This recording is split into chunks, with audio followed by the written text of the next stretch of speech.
Hey everyone, and welcome back to Bookish Dives for another deep dive That's into new. a fascinating book. Absolutely.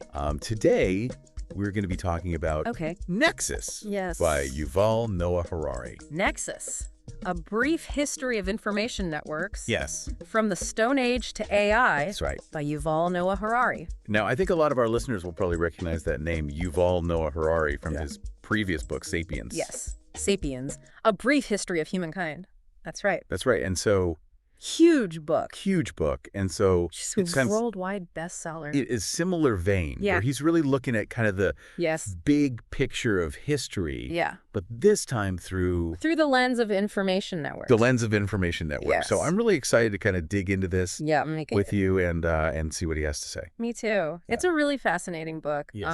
And it's one of those books that kind of makes you rethink everything you thought you knew about Right. history and about how the world works. Yeah. And so one of the things that he starts off by saying that I thought was really interesting Yeah. was he says that information Yes, in and of itself is really the architect of power. that's right. He argues that the real driver of history, the real hero of history, if you will, Wow. is not some great leader or some great invention, but information. Okay. It's how humans have organized and disseminated information over the millennia Interesting. that has really shaped the course of civilization. So it's not just about the Yeah. information itself. It's about how we It's about the network. connect it and share it. Yes, the networks, the structures, Yeah. the systems that we create to transmit information. Okay. And so where does he kind of start? Well, he starts by Mhm. challenging us to think about what really sets humans apart Okay. from other animals in the animal kingdom. Okay. And he says it's not just our intelligence, because there are other intelligent animals out there. Right. It's our unique ability to cooperate flexibly Okay. in large numbers. Interesting. And he says that this ability hinges on something quite surprising, Okay. our capacity for collective storytelling, Okay. So like myths. particularly fictional stories.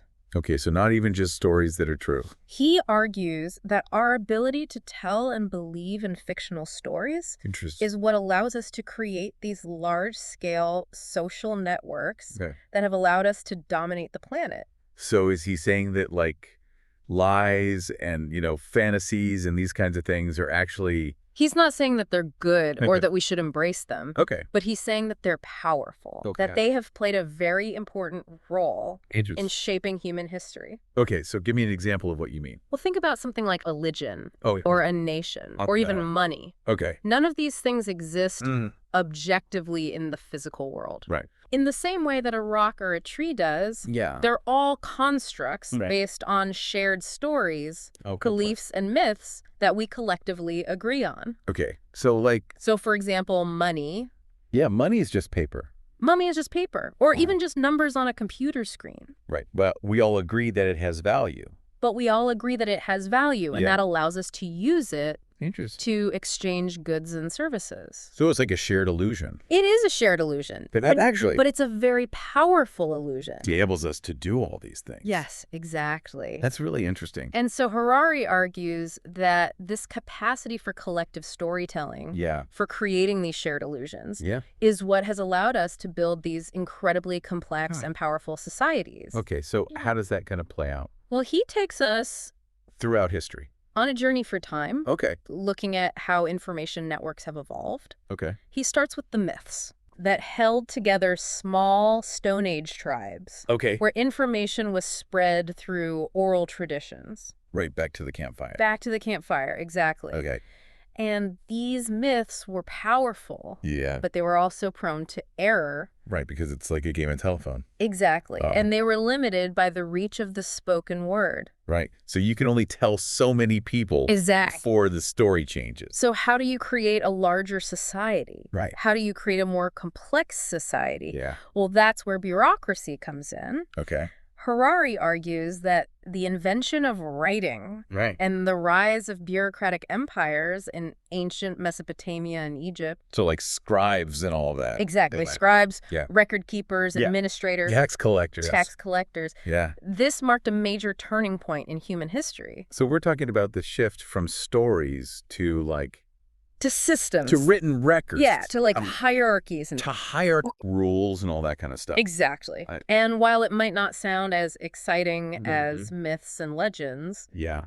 this was a critical innovation. Right. Bureaucracy allowed information to be stored, transmitted, and processed more efficiently, Okay. enabling the creation of larger, more complex societies. Okay, so it's a trade-off. It is a trade-off. You gain Scale and stability, stability, but maybe you lose some of that kind of flexibility. but you might lose some of the flexibility. And adaptability of those smaller groups. Of those smaller groups, exactly. But I can already see how that is, playing out in today's world with, large organizations. And Harari doesn't shy away from highlighting the downsides of bureaucracy. Right. He talks about how it can become rigid, impersonal, and even lose sight of truth in its pursuit of order and efficiency. That makes sense. Yeah. It reminds me of those frustrating experiences with, endless forms and red tape. Exactly. But where does this idea of truth fit into all this? Yeah, that's a great question. Is he saying that all these myths and bureaucracies are just different kinds of lies? Not necessarily. Okay. He introduces this really interesting concept Okay. called the truth-order balance. The truth-order balance. Yeah. Okay. He argues that all information networks, whether they're based on myths, bureaucracy, or even modern media like the internet, are constantly negotiating this balance between how much truth can a society handle without disrupting the order. That's a really interesting... And it's a really profound idea. Yeah. Can you give me a kind of a real-world example of that? Consider the Catholic Church in the medieval era. Okay. They had a tremendous amount of power. Built on a vast network of information controlled through monasteries and scribes. And then the printing press arrived. All right. And suddenly, information could be reproduced and disseminated much more widely. Yeah, it must have been a real challenge for them to maintain. It was a huge challenge. Control. The church faced a dilemma. Okay. They harnessed the printing press to spread their doctrines and strengthen their authority. Okay. But at the same time, they also tried to suppress dissenting voices and heretical ideas that challenged their version of truth. So it's like a double-edged sword. It is a double-edged sword. Yeah. And this was a classic example of an institution grappling with that truth-order balance. So it's like, how much truth? How much truth can we let out there? Can we let out there? Yeah. Without completely undermining the power structure. The whole thing. The whole system. Yeah. Wow. And so Harari uses this concept of the truth-order balance to analyze all sorts of different information networks throughout history. Wow. It's amazing to see how these ideas play out in such different historical contexts. And he brings it right up to the present day. Okay. He talks about how this truth-order balance is still being negotiated in the digital age. Right, with the internet and social media and all that. Social media. So how does he kind of connect these historical examples? Well, he argues that the rise of mass media, starting with newspapers and continuing through radio, television, and the internet, made mass democracy possible in the first place. Okay. These technologies allowed for a much broader public conversation, enabling citizens to share information, debate ideas, and hold their leaders accountable. So it's almost like a digital version of those ancient... It's like a digital... Campfire gatherings. Exactly. Right. But on a massive scale. Exactly. Suddenly everyone has a voice. Everyone has a voice. And information can spread. Information can spread like wildfire. Wildfire. But Harari also cautions that these same technologies that enabled democracy are now creating new challenges. Okay. So this is where we get into kind of a dark side. A little bit scary. Right. The information age. He talks about the constant news cycle, the social media echo chambers, the fake news, all of that. Yeah. He highlights how social media algorithms, for example, can be manipulated to amplify outrage, spread misinformation, and create these filter bubbles where people are only exposed to information that confirms their existing beliefs. So instead of creating a more informed and engaged citizenry, we end up with a fragmented and polarized society. Yeah, where people are talking past each other. Exactly. And this is where Harari raises this really... But it asks this really profound question. Can democracy survive in a world where information is so easily manipulated and where algorithms have such a powerful influence over what we see and believe? Yeah. It's a daunting question, and I'm not sure. And it's one that I have an answer to that. We all need to be thinking about very carefully. It feels like we're at this... We are at a crossroads. Where the very tools that are supposed to... The tools that connect us are also threatening to pull us apart. Pulling us apart. Exactly. Yeah. So we left off talking about this idea of the truth-order balance and how it's being challenged in the digital age. With all these algorithms and social media. And how democracy itself might be at risk. And this is where Harari introduces another really big idea, artificial intelligence. AI. Feels like it's everywhere these days. It is. It's everywhere. And Harari sees AI as not just another technology, but as something fundamentally different. Something that has the potential to reshape the very fabric of reality. Wow. Okay, so how so? Well, one key difference is that AI doesn't just process information. It can actually generate new information. So it's not just like a tool. It's not just a tool that we use. It's more like a partner. Or even a competitor. They can make decisions. So it's like AI is becoming a creator in its own right. Exactly. Not just something that humans used to create. That's right. And that's where things start to get really interesting. And perhaps a little unsettling. I see what you're saying. Because if AI can create, it can also manipulate and deceive. So we were talking before about misinformation. And AI takes those dangers to a whole new level. Imagine incredibly realistic deep fakes videos that are so convincing they can make it look like anyone is saying or doing anything.